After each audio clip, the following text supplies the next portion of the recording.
یہ ایک اصلاحی سبق ہے، ایک خط ہے کسی خاتون کا اور اس کا جواب ہے۔ بہت دھیان سے سنیے، خاص طور سے جوان لڑکے لڑکیاں ضرور سنیں اسے تاکہ پریشانی میں مبتلا نہ ہو۔ اور یہ پورا خط میں نے میری کتاب بکھرے بوتی جلد 5 میں صفحہ 1 کے اوپر لکھ دیا ہے، لیکن آج کل اس قسم کے خطوط اور آ رہے ہیں، اس لیے یہ سبق دے رہا ہوں۔ لمحوں نے خطا کی تھی، صدیوں نے سزا پائی۔ بعض غلطیاں ایسی ہو جاتی ہیں کہ جس کی وجہ سے صدییں وہ سزائیں پاتی رہتی ہیں۔ آج کل نوجوان لڑکے لڑکیاں عشق کر کے شادیاں کرنے کی کوشش کرتے ہیں۔ یہ ہماری شریعت میں اس کی کوئی گنجائش نہیں ہے۔ بچیاں ہماری بہت بھولی بھالی ہوتی ہیں، اور لڑکے جو ہوتے ہیں وہ زیادہ شریر ہوتے ہیں عام طور سے۔ کبھی کبھی الٹا معاملہ بھی ہوتا ہے، لیکن عام طور سے یہ ہوتا ہے کہ بچیاں یہ سیدھی سادھی بھولی بھالی گھریلو زندگی گزاری ہوئی ہوتی ہے یا اسکول میں پڑھی ہوئی ہوتی ہے، وہ لڑکوں کی چالاکیاں نہیں سمجھ سکتی۔ اس لیے انسان بعض اوقات ایسی غلطیاں کر بیٹھتا ہے جو پوری زندگی کے لیے اسے بہت خون کے آنسو رونے پڑتے ہیں۔ ان غلطیوں میں سے ایک بہت بڑی غلطی یہ ہے کہ عورت یا لڑکی کسی نامحرم مرد سے اپنے ذاتی معاملات پر باتیں کرنی شروع کر دے۔ اس کی ابتدا کتنی ہی خلوص پر مبنی کیوں نہ ہو، اس کی انتہا ہمیشہ بری ہوتی ہے۔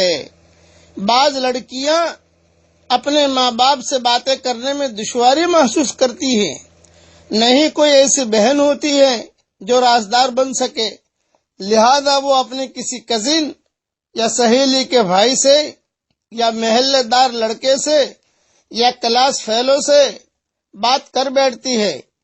مرد اور لڑکے بڑے فراغ دلی سے اس کی بات سنتے ہیں، اس کی مدد کرتے ہیں، مگر ساتھ ہی ساتھ اس لڑکی میں دلچسپی لینا بھی شروع کر دیتے ہیں۔ شروع میں تو دونوں فریقین کو اس بات چیت میں کوئی قباحت نظر نہیں آتی، لیکن وقت کے ساتھ ساتھ دونوں میں ناجائز تعلقات کی صورت بن جاتی ہے۔ آج کل کے نوجوان لڑکے بھولی بھالی لڑکیوں کو جال میں پھنسانے اور ان کو دانہ ڈالنے میں مہارت حاصل کر چکے ہیں۔ عموماً لڑکیاں نا تجربہ کار ہوتی ہیں، جبکہ لڑکے محبت کی پتنگیں اڑاتے ہیں بڑھانے میں اور تجربہ بھی حاصل کر چکے ہوتے ہیں۔ لہذا وہ ہر نئی لڑکی کو ایسی حکمت عملی سے قریب کرتے ہیں کہ عقل دنگ رہ جاتی ہے۔ اگر لڑکی انہیں دینی ذہن کی نظر آتی ہے تو اس سے نیکی اور نماز کی باتیں کرنی شروع کر دیتے ہیں۔ اس لڑکی سے کہتے ہیں کہ تمہاری وجہ سے میرے دل میں نیک بننے کا شوق پیدا ہو گیا ہے۔ اگر لڑکی کی طبیعت میں ہمدردی نظر آتی ہے تو اس کے سامنے اپنی والدہ کی سختی اور ترش روئی یا اپنی بیوی کی تلخ کلامی کا ایسا منظر پیش کرتے ہیں کہ لڑکی کو اس پر ترس آ جاتا ہے۔ وہ سوچتی ہے کہ اگر میں اس سے بات نہیں کروں گی تو یہ لڑکا کہیں خودکشی نہ کر لے۔ اگر لڑکی غریب نظر آتی ہے تو اس کو نوکری دلوانے یا اپنے پاؤں پر کھڑا ہونے کا مشورہ دیتے ہیں۔ اگر لڑکی ناز نخرے والی اور چنچل نظر آتی ہے تو اس کی جوتی اور کپڑوں کی تعریفوں کے پل باندھتے ہیں، کلر میچنگ کی تعریف کرتے ہیں، اس کو قریب کر لیتے ہیں۔ جو لڑکی دکھنے میں عام سی شکل و صورت رکھتی ہو اس کو کہتے ہیں کہ صاحب تمہارے چہرے پر تو سادگی کا نور نظر آتا ہے۔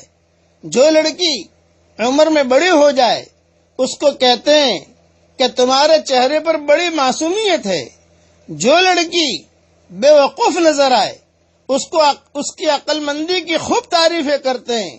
جو لڑکی موٹی ہو اسے کہتے ہیں کہ آپ کی صحت مندی کا راز کیا ہے، ہمیں بھی بتائیں، آپ کون سا وٹامن استعمال کرتی ہیں۔ اگر کچھ اور سمجھ میں نہ آئے تو کہتے ہیں کہ میرے دل میں آپ کا بڑا احترام ہے، آپ کی شرافت مجھے اچھی لگی ہے۔ غرض کوئی نہ کوئی ایسی باتیں کرتے ہیں جو اس لڑکی کی دکھتی رگ ہوتی ہے، اور وہ لڑکی محسوس کرے کہ مجھے بھی کوئی چاہنے والا ہے۔ ساتھ ہی یہ لڑکے یہ بھی یقین دہانی کرواتے ہیں کہ میں عام لڑکوں کی طرح نہیں ہوں، میں تو کسی سے بات ہی نہیں کرتا، پتہ نہیں کیوں میرے دل میں آپ کا بڑا مقام ہے۔ جب لڑکی بات چیت کرنے لگ جاتی ہے پھر آہستہ آہستہ اسے شیشے میں اتارنے کی کوشش کرتے ہیں۔ لڑکی کو پوچھتے ہیں تاریخ پیدائش آپ کی کیا ہے، تاریخ پیدائش لکھ کر رکھ دیتے ہیں تاکہ اسے مبارکبادی دی جا سکے، خط کے ذریعے رابطہ ہو، آج کل تو واٹس ایپ کے ذریعے رابطہ کر لیتے ہیں، تو ایسے ایسے اشعار لکھتے ہیں کہ پڑھنے والا دل تھام کے رہ جائے۔ کبھی کہتے ہیں کہ آپ مجھے کھانا کھاتے وقت یاد آئیں، کبھی کہتے ہیں مجھے سوتے وقت یاد آئیں، کبھی کہتے ہیں آپ مجھے نماز پڑھتے وقت یاد آئی۔ اگر لڑکی میں شرافت نظر آئے تو کہتے ہیں کہ آپ نے مجھے سیدھے راستے پر ڈالا ہے، میں تو گندگی کے دلدل میں پھنس رہا تھا۔ اگر لڑکی نمازی ہو تو کہتے ہیں میرے لیے دعا کرنا، مجھے تمہاری دعاؤں کی قبولیت پر بڑا یقین ہے۔ اگر لڑکی میں کوئی بیماری نظر آئے تو اس کے علاج معالجے کی باتیں کرتے ہیں۔ مقصد یہ ہوتا ہے کہ کوئی ایسی بات کی جائے جو لڑکی کو اچھی لگے، اور وہ بھی کوئی بات کرے تو پھر بات سے بات بڑھے۔ جب محسوس کرتے ہیں کہ لڑکی نے بے جھجک بات کرنا شروع کر دی ہے تو بات چیت کے دوران کبھی کبھار کہتے ہیں آپ مجھے بتائیے کہ آپ مجھے کیوں اچھی لگتی ہیں۔ جب دیکھتے ہیں کہ اس نے مسکرا کر دیکھا تو کہتے ہیں پلیز آپ مجھے یاد نہ آیا کریں، میری نیت صاف ہے، ایسا نہ ہو کہ مجھے آپ کو بھلانا مشکل ہو جائے۔ کبھی کبھی بات چیت کے دوران کہتے ہیں کہ حیرانگی کی بات ہے کہ میری اور آپ کی پسند اور ناپسند بہت ملتی ہے۔ کبھی کبھی یہ کہتے ہیں کہ آپ بہت عقل مند ہیں، آپ نے فلاں مشورہ بڑا ہی اچھا دیا۔ کبھی صاف لفظوں میں پھر آخر میں کہہ دیتے ہیں میں آپ کو اپنانا چاہتا ہوں۔ یہ ساری کی ساری شیطانی باتیں ہوتی ہیں، شیطان کے سکھائے ہوئے جھوٹے الفاظ ہوتے ہیں۔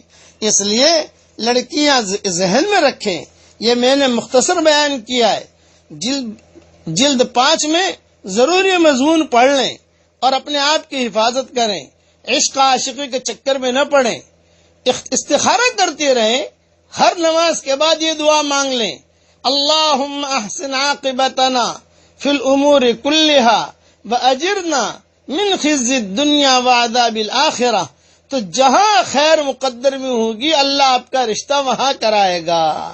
اللہ تعالی بچیوں کی بھی حفاظت کرے اور لڑکوں کی بھی حفاظت کرے، اور ماں باپ کی مرضی کے مطابق انہیں شادیاں کرنے کی توفیق عطا فرمائے۔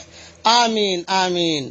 والسلام علیکم ورحمۃ اللہ وبرکاتہ، وآخر دعوانا ان الحمد للہ رب العالمین۔ الخلق كله ولك الفضل كله وإليك يرجع الأمر كله وإليك يسعد الكلم الطيب كله اللهم لك الحمد بالإسلام، لك الحمد بالإيمان، لك الحمد بالقرآن، لك الحمد حتى ترضى، لك الحمد إذا رضيت، لك الحمد بعد الرضا.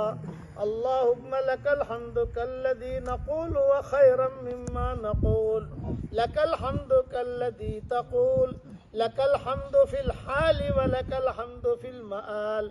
اللهم لك الحمد في الأولى ولك الحمد في الآخرة. اللهم لك الحمد حمدا حمدا، اللهم لك الشكر شكرا شكرا. اللهم يا رب صل وسلم دائما أبدا على حبيبك خير الخلق كلهم. اللهم صل على سيدنا محمد بن عبد الله القائم بحق الله، ما ضاق أمر إلا فرجه الله. اللهم اغفر لنا ذنوبنا